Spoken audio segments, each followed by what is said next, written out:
इस जंगल में लिया गया एक रोंगटन आपको खतरनाक कैनिबल्स का शिकार बना सकता है। सो इन कैनिबल्स की पूरी नरभक्षी फैमिली देखने के लिए तैयार हो जाइए रोंगटन सीरीज की दूसरी मूवी डेड एंड में। कहानी की शुरुआत किम्बरली नाम की एक सोशल मीडिया सेलिब्रिटी से होती है, जो कि अभी वर्जीनिया के घने जंगलों में एक रियलिटी शो की शूटिंग के लिए जा रही थी। हालांकि उसे जंगल के बीच का रास्ता नहीं पता, सो वो अभी अपने मैनेजर को लगातार कॉल पर रखकर उससे आगे का रास्ता पूछने लगती है। वो आगे चलते हुए एक दोराहे पर जा पहुंची, जहाँ से कि उसे कोई एक ही रास्ता चुनना था, एक राइट वाला लंबा रास्ता जो कि जंगल के बाहर से होकर गुजरता है, जबकि दूसरा लेफ्ट वाला शॉर्टकट रास्ता जो कि जंगल के बीचों बीच से होकर जाता है। अब किम्बरली टाइम बचाने के लिए जंगल के बीच से होकर शॉर्टकट रास्ता लेने का फैसला करती है, लेकिन अब कुछ आगे जाते ही उसके फोन के सिग्नल्स अचानक से चले गए और उसकी मैनेजर से कॉल कट हो गई। किम्बरली अपने फोन को देखने में बिजी ही थी कि अचानक से उसकी गाड़ी के सामने एक आदमी आ गया। अब किम्बरली बहुत डर गई कि कहीं उसने गलती से किसी को जान से न मार दिया हो। वो डरते हुए गाड़ी से उतरकर उसे देखने भागती है, लेकिन जब वो उसके पास पहुंची ही थी कि वो आदमी अब उठकर किम्बरली के चेहरे पर काटने लगता है, यानी कि वो एक कैनिबल है जो कि यहाँ जंगल में अपनी फैमिली के साथ रहकर इंसानों का शिकार कर इंसानी मांस खाते हैं। किम्बरली दर्द में चिल्लाते हुए मदद के लिए वापस अपनी कार की ओर आने लगी कि तभी उसके सामने एक दूसरा कैनिबल आ गया और वो पहले किम्बरली को सीधा खड़ा कर उसे अपनी कुल्हाड़ी से बीचों बीच से काट देता है, जिसके बाद दोनों ही कैनिबल्स किम्बरली के आधे आधे शरीर के हिस्सों को लेकर वापस से जंगल में जाने लगे। अब किम्बरली जिस रियलिटी शो में जा रही थी उसकी शूटिंग दिखाई जाती है। एक ex military commander Dan host करेगा। उसने बताना शुरू किया कि कैसे इस शो के पार्टिसिपेंट्स को ऐसे घने जंगलों के बीच सर्वाइव करना सीखना होगा। इस शो में टोटल 6 पार्टिसिपेंट होंगे। पहले नंबर पर किम्बरली, जो कि अभी तक सेट पर नहीं पहुंची और वो अब कभी पहुंचेगी भी नहीं। वहीं इस पूरे शो को एक लड़का मिशेल डायरेक्ट और प्रोड्यूस कर रहा है। उसने बाकी सबसे भी पूछा कि कैसे इस शो के शुरू होने का वक्त आ गया, लेकिन उनकी एक सेलिब्रिटी किम्बरली अब तक नहीं पहुंची। तो मिशेल ने अनाउंस किया कि अब वे किम्बरली के बिना ही शूटिंग शुरू कर रहे हैं। मिशेल अब अपने शो की को प्रोड्यूसर और गर्लफ्रेंड मारा को मना लेता है कि वो किम्बरली की जगह शो में हिस्सा ले, और मारा इसके लिए आसानी से मान गई क्योंकि वो मिशेल से बहुत प्यार करती है। यहाँ अब तक कैमरामैन ने भी बताया कि कैसे उन्होंने जंगल के इस पूरे हिस्से में अलग अलग दिशाओं में कैमरास इंस्टॉल कर दिए हैं, ताकि उनके 6 पार्टिसिपेंट्स जंगल के जिस भी हिस्से में जाएंगे उन्हें हर जगह की फुटेजेस मिलती रहेंगी। इसके अलावा उन्होंने हर एक मेंबर के साथ भी कैमरा रखा है। जिसके बाद अब फाइनली पूरे शो की शूटिंग शुरू हो गई। होस्ट डैन सबको पहला टास्क देता है कि वो इन 6 मेंबर्स को 2-2 लोगों की 3 अलग अलग टीमों में बांटेगा, जिसके बाद उन्हें इस जंगल में घूमकर सबसे पहले खुद के लिए खाना ढूंढना है। और इसी के साथ शो शुरू हो गया। सभी मेंबर्स 2-2 की टीम बनाकर जंगल में चले गए, जबकि यहाँ थोड़ी ही दूर खड़ी मेन वैन में इन सारे ही कैमरास की फुटेजेस आती रहेंगी। हालांकि अभी किसी को अंदाजा तक न था कि इस घने जंगल में जिसमें कि वे अलग अलग होकर घूमेंगे, उसमें वही कैनिबल्स की फैमिली रहती है जो कि इंसानों का शिकार कर उन्हें खा जाते हैं। और ऐसा अब तक शुरू भी हो चुका था। जब वैन में कोई देखने वाला नहीं था तो कैमरास में रिकॉर्ड हुआ कि कैसे एक क्रू मेंबर नील, जो कि जंगल में कैमरास लगाने के बाद टॉयलेट कर रहा था, कि उसे पीछे से आकर एक कैनिबल ने मार दिया है। तो वहीं दूसरी ओर होस्ट डैन, जो कि इस वक्त जंगल में कैमरास को सेट कर जब वापस से अपनी बेस पर जाने लगा तो उसने देखा कि उसकी गाड़ी के टायर किसी ने एरोज मारकर पंक्चर कर दिए हैं। इतना ही नहीं, उस पर भी एरो शूट होने लगे। सो डैन अब जल्दी से छुपने लगता है। तभी सामने से एक दूसरे कैनिबल ने आकर उस पर कुल्हाड़ी फेंक मारी। लकीली डैन इससे भी बच गया। वो असल में एक एक्स मिलिट्री कमांडर रहा है। सो अब उसने अपना चाकू फेंका और वो सीधा उस दूसरे कैनिबल की चेस्ट में जाकर लगता है। हालांकि इससे उसे कुछ भी नहीं होता, जबकि पीछे से अब तक दूसरे कैनिबल ने आकर डैन को मारकर बेहोश कर दिया। वहीं डायरेक्टर मिशेल अब टीम ए के साथ रहकर उन्हें फिल्म कर रहा था, जहां उसने दोनों मेंबर से कहा कि उसे अपने शो की टीआरपी बहुत ऊपर चाहिए, इसलिए ही वे उसके कैमरा के सामने आपस में इंटीमेट होना शुरू हो जाएं। हालांकि इसके लिए जेकब ने तभी मना कर दिया, ये कहकर कि उसकी फैमिली भी ये शो देखेगी और उसके कॉन्ट्रैक्ट में लिखा गया था कि शो में उन्हें जंगल में सर्वाइव करना है, तो वो अब ऐसा बिल्कुल भी नहीं करेगा। जिसके बाद वो दोनों को छोड़कर अलग चला गया। हालांकि वो लड़की एलिना चाहती थी कि वो इस शो से फेमस हो जाए और वो मिशेल से कहने लगी कि चूंकि मिशेल इस शो का डायरेक्टर और प्रोड्यूसर है तो वो शो में सबसे ज्यादा उसी की सीन रखे और वो इसके लिए उसे खुश करने को भी तैयार है। तो वहीं अब तक एक दूसरी बी टीम मारा और नीना को टास्क दिया गया, जहां कि उन्हें जल्दी से नदी के पास पहुंचकर अपना बैज कलेक्ट करना है और दोनों ही अब तेजी से भागते हुए अपना पहला टास्क पूरा कर लेती हैं। हालांकि इसके बाद मारा ने दूर से देखा कि कैसे उसका बॉयफ्रेंड मिशेल अब थोड़ी ही दूर मौजूद बीच पर एक पार्टिसिपेंट एलिना के साथ इंटीमेट हो रहा था। अब मारा ये देखकर बहुत दुखी होती है। मिशेल जिससे कि वो इतना प्यार करती है और उसी के लिए उसने इस शो में शामिल होने का फैसला किया था। वो तो खुद उसे धोखा देते हुए इलिना के साथ लगा हुआ है।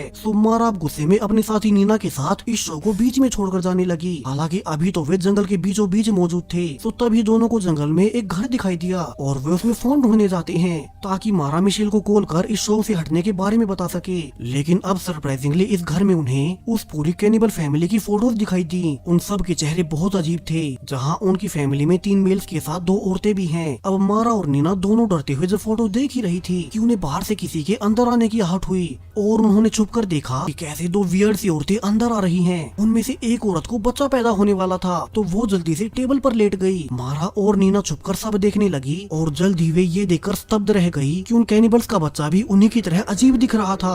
और इसी बीच उस दूसरी औरत ने उन्हें नोटिस भी कर लिया। तो नीना और मारा अब जल्दी से दरवाजे को ब्लॉक करने लगती हैं ताकि बाहर से वे दोनों कैनिबल्स औरतें अंदर तक न पहुंच सकें। वे लगातार बाहर से दरवाजे को धकेले जा रही थी जबकि यहाँ कमरे के अंदर से कोई भागने की भी जगह नहीं है। यहाँ की हर एक खिड़की और दरवाजे को बाहर से लॉक किया गया था। तो दोनों को अब ना चाहते हुए भी बचने के लिए कमरे में लकड़ी के बने टॉयलेट में कूदकर बाहर निकलना पड़ता है। जिसके बाद दोनों बाहर निकल अब तेजी से दूर भागने लगी। अनफॉर्चुनेटली तभी बाहर से एक दूसरा कैनिबल आ गया और वो एक कुल्हाड़ी फेंक मारा के सिर में मारकर उसे मार ही देता है।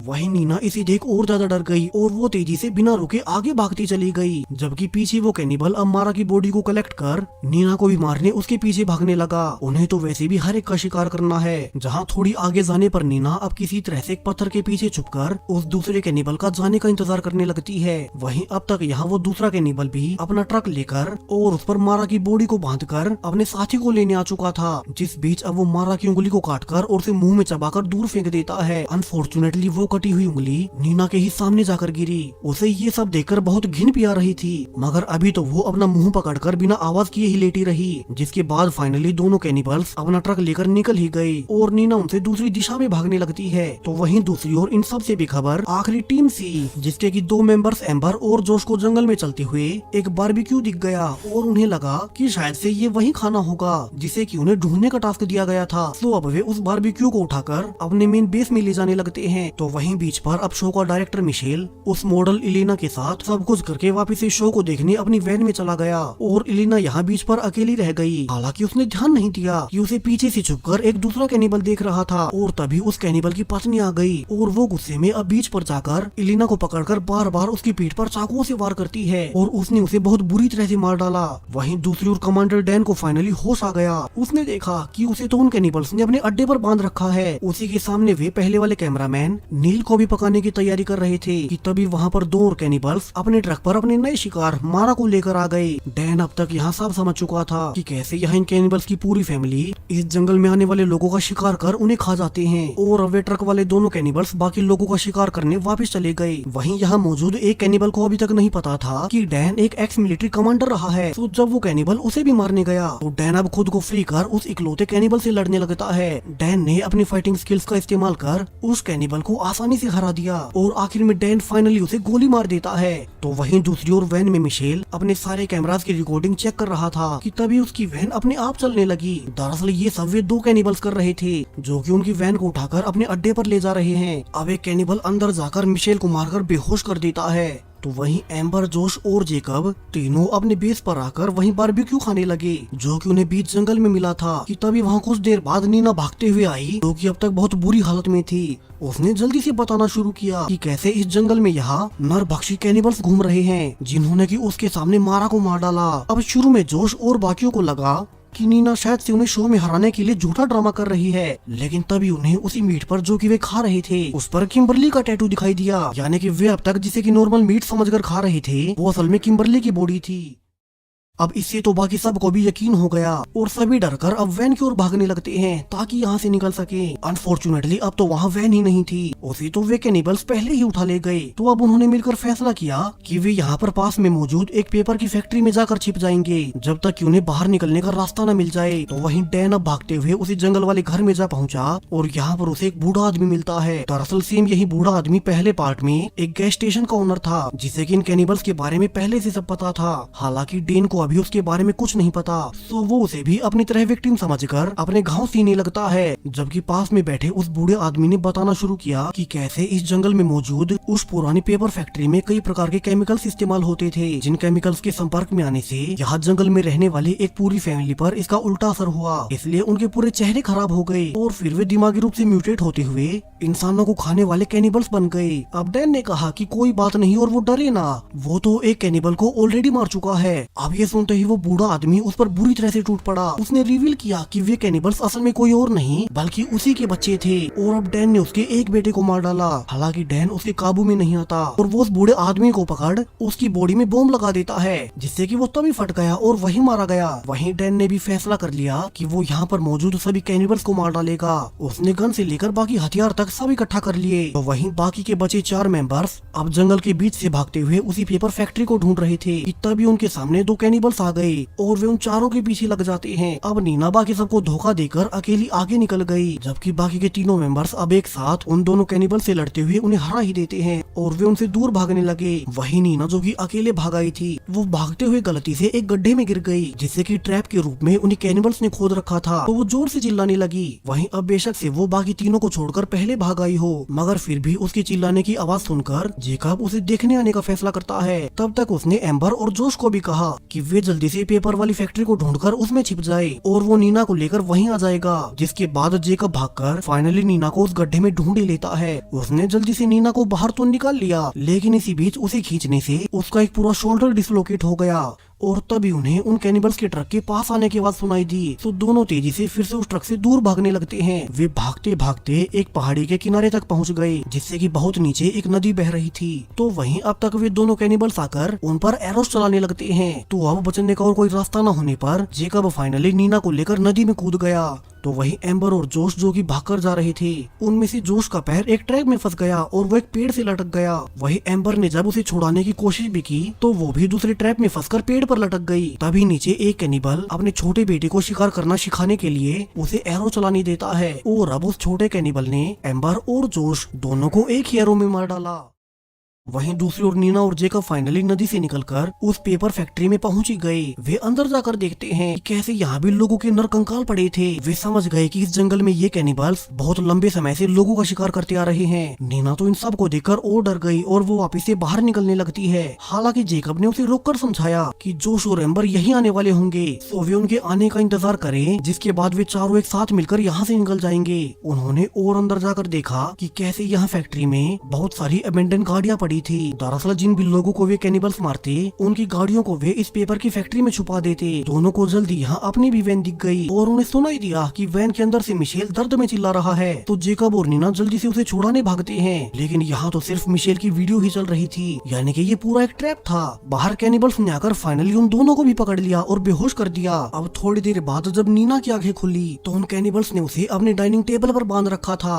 वहीं जेकब को ठीक उसके सामने लटकाया गया। अभी इस कैनिबल फैमिली के डिनर का टाइम था, सो वे खाने से पहले एक साथ मिलकर प्रेयर भी करते हैं कि ऐसा लजीज और फ्रेश खाना उन्हें हमेशा मिलता रहे। इसी बीच एक कैनिबल ने इंसानी मांस उठाकर नीना के मुंह में भी ठूस दिया ताकि वो भी इस स्वादिष्ट खाने का आनंद ले सके। नीना ने आगे देखा कि ये कैनिबल फैमिली इस फैक्ट्री में बॉडीज को स्टोर करती है, जहाँ वे एक ग्राइंडिंग मशीन की मदद से इन लोगों के शरीर के हिस्से काट देते और फिर उन्हें एक एक कर पका कर खा जाते। लकीली अब तक यहाँ डैन आ गया, जो कि छुपकर सब देखने लगता है। वो इस बार अपनी पूरी तैयारी के साथ आया था और वो अब सामने की ओर आवाज कर उन पूरी कैनिबल्स की फैमिली को अलग अलग कर देता है। जिसके बाद जब 2 छोटे कैनिबल्स अकेले ही थे तो डैन ने फाइनली सही वक्त पर अटैक कर उन दोनों छोटे कैनिबल्स को जलते एरो से उड़ाकर मार ही दिया। यानी कि वो अब तक कुल मिलाकर 3 कैनिबल्स को मार चुका है। जिसके बाद अब डैन जल्दी से जाकर पहले नीना को फ्री करता है और फिर उसने जल्दी से जेकब की भी रस्सियां खोल दी। लेकिन अनफॉर्चुनेटली उन दोनों को छुड़ाने के चक्कर में अब तक वे दोनों बड़े कैनिबल्स आ गए। वे पहले से अपने दोनों बच्चों की मौत से दुखी थे, तो वे गुस्से में अब डैन पर लगातार एरो से वार करने लगते हैं और दोनों कैनिबल कबल्स ने मिलकर फाइनली डैन को मार ही दिया, जिसने अभी कुछ ही देर पहले उनके दोनों बच्चों को मारा था। वहीं अब नीना तो भागकर बाहर निकल गई, लेकिन जेकब गलती से भागकर उसी ग्राइंडिंग मशीन वाले रूम में फंस गया, जबकि पीछे से वहीं कैनिबल कपल भी आ गए और अब वे मशीन को चलाकर जेकब को उसमें जिंदा डालने की कोशिश करने लगते हैं और जेकब उनसे लड़ने लगा। तो वहीं बाहर जेकब की आवाजों को सुनकर इस बार नीना भी हिम्मत दिखाते हुए वापस से अंदर आ गई। वो पीछे से उस कैनिबल पर कूदकर उसके गले पर काटकर उसकी स्किन ही उखाड़ लेती है। तो तो वहीं जेकब भी खड़ा होकर उन कैनिबल्स को मशीन में डालने लगा। हालांकि उन दोनों के एक साथ होने से वे जेकब पर भारी पड़ने लगे, जिस बीच जेकब का एक हाथ भी मशीन में आने से कट गया। लेकिन जब वे कैनिबल कपल्स जेकब को उठाकर मशीन में डालने ही वाले थे कि पीछे से नीना ने दिमाग लगाते हुए एक लीवर को खींच दिया और वो एक लोहे के टुकड़े को दोनों को दे मारती है, जिससे कि दोनों कैनिबल्स फाइनली अपनी ही मशीन में गिर गए और जिंदा काटे गए। अब आखिर में नीना और जेकब दोनों आखिरी बचे हुए मेंबर्स फैक्ट्री से किम्बरली वाली वर्किंग गाड़ी लेकर अपने शहर की ओर निकलने लगते हैं। उनके पूरे क्रू में सिर्फ वे 2 ही बच पाए। तो वहीं आखिर में दिखाया गया कि उन कैनिबल्स की फैमिली में सब नहीं मरे थे। एक कैनिबल अपने बच्चे को पाल रहा है, वो अभी से ही उसे इंसानी मांस खाना सिखाने लगा ताकि वो बड़ा होकर उन्हीं की तरह इंसानों का शिकार करे और अपनी फैमिली का नाम रोशन करे। और इसी थ्रिलिंग एंडिंग के साथ रॉन्ग टर्न 2 मूवी यहीं पर खत्म हो जाती है।